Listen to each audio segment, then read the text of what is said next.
Hey everyone, so quick story, every time I fell into water in GTA 5 I would just drown. No matter what key I pressed W, spacebar, I kept going deeper and deeper until I died. And honestly, it was driving me crazy. I thought maybe I was doing something wrong or maybe my game was glitched. But nope, it turns out the real problem was super simple.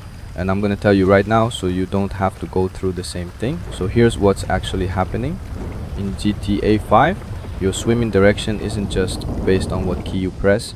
It's mostly controlled by where your mouse is pointing. And that's right, if your mouse is looking down, your character goes deeper. If your mouse is looking up, your character swims toward the surface. I didn't realize that at first. I kept holding down B and pressing spacebar and wondering why it wasn't working. But then I stopped pressing all those keys and just moved my mouse upward and held down left shift, and boom. And I was swimming up to the surface, finally not dying for once. So if you're stuck like I was, here's what you need to do. Stop using W or A, S or D or spacebar. You don't need them for swimming. Just move your mouse up to look toward the sky or surface of the water, and then press and hold left shift. That's it. You'll swim up automatically. No need to press anything else. Your mouse is basically your steering wheel in the water. Now also keep an eye on your oxygen bar while you're underwater. It's a little blue bar that shows how long you can breathe.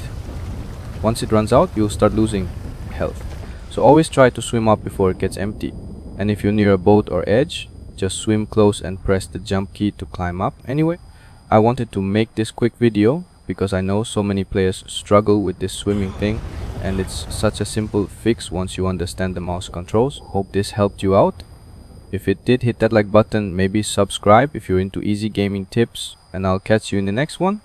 Stay dry out there, or at least learn to swim properly.